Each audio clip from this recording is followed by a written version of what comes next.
pessoal, tudo bem com vocês? Espero que estejam maravilhosamente bem. E hoje aqui no canal Geo Explica com o Thiago Hernandes, o seu canal de Geografia e Atualidades no YouTube, eu venho fazer aqui alguns apontamentos sobre uma das mais intensas movimentações dos dias atuais que estão envolvendo a América Latina, principalmente em relação ao nosso país, a Bolívia, né? De onde que essa crise começou, como que ela está acontecendo, quem são os principais personagens envolvidos? Primeiramente, é importante destacar que nós estamos fazendo referência à renúncia de Evo Morales, certo? E todos os desdobramentos deste fato. Primeira questão é, quem é Evo Morales?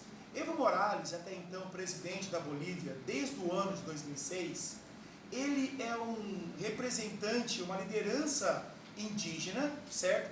Que pela primeira vez na história conseguiu chegar ao cargo de presidente um representante dessa população, que é a maior formadora populacional do país, certo? A Bolívia é um dos países mais pobres da América do Sul, tem índice de desenvolvimento humano bem abaixo da média de alguns de seus vizinhos, como por exemplo o próprio Brasil, a Colômbia, o Peru, o Chile, tá? E que, apesar dessa condição de pobreza, é um país que apresenta enormes potenciais econômicos, principalmente na área agrícola e na área dos hidrocarbonetos, fazendo referência ao carvão e ao gás, certo? Carvão mineral, gás e petróleo. Entretanto, como toda e qualquer realidade latino-americana que foi colônia de exploração, na Bolívia a realidade não é diferente, visto que a maior parte das riquezas do país, ela é controlada por grupos estrangeiros e por uma minoria branca, certo? Por uma minoria branca de origem europeia. Logo, o quadro social da grande massa da população boliviana é marcada por indicadores sociais, por mazelas sociais muito pouco positivas, muito pouco produtivas. E é exatamente nessa perspectiva, nesse cenário de pobreza, nesse cenário de desigualdade, que Evo Morales, liderança indígena, certo? Que tem ali uma longa trajetória na luta sindical, na luta da representatividade deste grupo, ascendeu ao poder do país pelas vias democráticas, ou seja, por eleição, em um contexto em que a América do Sul vivenciava uma crescente dos chamados movimentos de esquerda. Aqui nós podemos referenciar o governo brasileiro, na época pelo então presidente Lula, o governo, tempos depois, no Chile, com a Michelle Bachelet, na Venezuela, com o governo de Hugo Chávez e depois com Nicolás Maduro, e no Uruguai, com o governo de Pepe Mujica. Então, a ascensão de Morales deu nesse contexto deste emergir dos chamados partidos de esquerda ou governos de esquerda na América Latina. E assim que chegou ao poder, Evo Morales, ele pôs em prática um conjunto de reformas estruturais do país que visavam exatamente o quê? Combater a pobreza, combater a desigualdade no país, certo? Por meio disso, foram feitas reformas educacionais, reformas sociais, programas habitacionais, programas na área da saúde, e gradativamente, isso é uma verdade, os indicadores sociais no país foram melhorando, certo?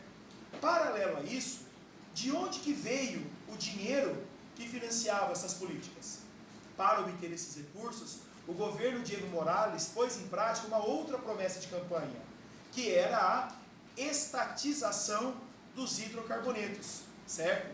Ou seja, as empresas privadas que outrora controlavam o petróleo e o gás do país foram estatizadas, inclusive as infraestruturas da Petrobras na Bolívia. Mas esse é um assunto que eu vou debater numa outra videoaula. Enfim, diante desse cenário, a aclamação pela massa da população em relação a Evo Morales não parava de crescer. E depois do término do seu primeiro mandato, ele foi reeleito. E ao ser reeleito, tá, ele já tendo maioria no Congresso, ele conseguiu a autorização para mais um mandato, que é o mandato atual, certo? E ao longo da sua governança, alguns indicadores valem a pena ser destacado, como a média do crescimento do PIB boliviano, nesses 13 anos de mandato do Evo Morales, foi da ordem de 5% ao ano. Muito diferente do que vem acontecendo com o PIB brasileiro, que ou está tendo crescimento negativo, ou está tendo crescimento perto de 1% no máximo, né? O que é ridículo pelo tamanho do nosso país. Uma outra condição é a redução da pobreza, que chegou a patamares de quase 40% e hoje está abaixo dos 14% da população. Tem muitos pobres ainda? Tem, mas a quantidade percentual de pobres diminuiu bastante, certo? É só vocês considerarem esses números que eu estou falando. Entretanto, neste ano, visando mais uma eleição, Evo Morales fez a seguinte consulta por meio de um referendo: população boliviana, posso, mais ou menos assim, de uma forma muito simples, posso pleitear mais um mandato? O que a população disse às urnas nesse referendo? Não. Aí é que começa o agravamento do problema. O que se esperava de Evo Morales? Que ele não viesse a concorrer essa eleição. Mas, não satisfeito com o resultado do referendo, ele recorreu ao equivalente Supremo Tribunal Federal da Bolívia, ou ao órgão máximo do Poder Judiciário, e lá, como aqui, é um sistema aparelhado. Então, quem indica é o presidente. Então, Evo Morales, tendo a maioria também no judiciário, o que ele conseguiu? O direito de concorrer às eleições, o que já desagradou e muitos entenderam como uma violação da democracia, quase que um projeto de perpetuação do poder, semelhante de alguma forma ao que aconteceu na Venezuela. Tá? Então, o que houve?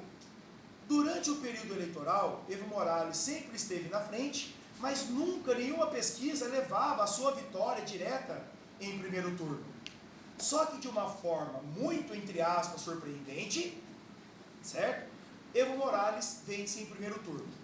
Esta vitória em primeiro turno não foi reconhecida pela oposição, porque desde o início eles estavam acusando esse processo eleitoral como um evento repleto de inconformidades, repleto de fraudes. E foi aí que os oposicionistas foram às ruas protestar e a OEA, Organização dos Estados Americanos, entrou em cena para averiguar. E conforme relatos propagados em todos os veículos de comunicação, ou em uma boa parte dos veículos de comunicação, efetivamente foram o quê? Encontrados fortes indícios de inconformidades, de fraude no processo eleitoral. E nesse interstício, os confrontos na Bolívia entre pró e contra Morales não paravam de crescer. Numa tentativa de tentar apaziguar os ânimos, Evo Morales resolveu então convocar novas eleições, cancelar as eleições que ocorreram e convocar novas eleições. Engano dele. A tranquilidade e a calmaria, elas não vieram. E assim, após ataques a residências e a pessoas vinculadas à sua família, Evo Morales renuncia ao poder. Junto com a sua renúncia, veio também a do vice-presidente, a do presidente da Câmara dos Deputados, a do presidente do Senado e de todo o corpo ministerial do país. Então, a Bolívia, ela vive hoje um cenário de vacância política, certo? Por quê? Porque o próprio exército, que por muito tempo apoiava Morales, também não apoia mais. E foi mais um dos fatores que levou à sua renúncia, que como discurso oficial, ele chamou de golpe.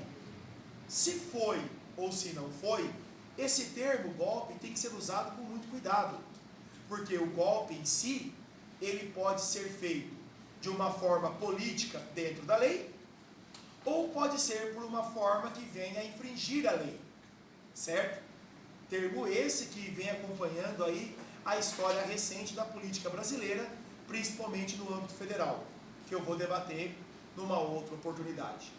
Diante desse cenário vem a questão, Coxa, que é o meu apelido, o governo Morales foi bom ou foi ruim? Eu sempre gosto de dizer que o bom, o ruim, o bonito, o feio, o chato, o legal, o grande, o pequeno e qualquer outra situação opositória, valorativa, são questões relativas. Fato é, tivemos grandes avanços na economia e tivemos grandes avanços na sociedade. Entretanto, e fato é também que essa tentativa do governo Evo Morales, ao meu entendimento, foi um movimento que veio a infringir as bases, se não da moralidade, já que o Supremo lá autorizou, mas pelo menos as bases da moralidade, já que ele, enquanto presidente, não respeitou o resultado do plebiscito que disse que não era para ele concorrer mais um mandato, que a população não queria que ele concorresse mais um mandato. Já que a democracia, quando saudável, ela vem acompanhada do quê? Da rotatividade das trocas dentro da ritualística legal dos representantes da sociedade. Então essas eram as principais informações que eu queria trazer sobre a questão da Bolívia. Muita água ainda vai passar por debaixo dessa ponte e novos fatos vão acontecer. E conforme assim for se desenvolvendo, vocês sabem que aqui no Geoexplica sempre estaremos trazendo para você, de uma forma imparcial, de uma forma apartidária, as informações que envolvem a sua vida. Porque no mundo globalizado não dá para imaginar mais pessoas vivendo em uma redoma. Super beijos a vocês, espero que tenham gostado. Geoexplica com o Thiago Hernandes, o seu canal de geografia e atualidade.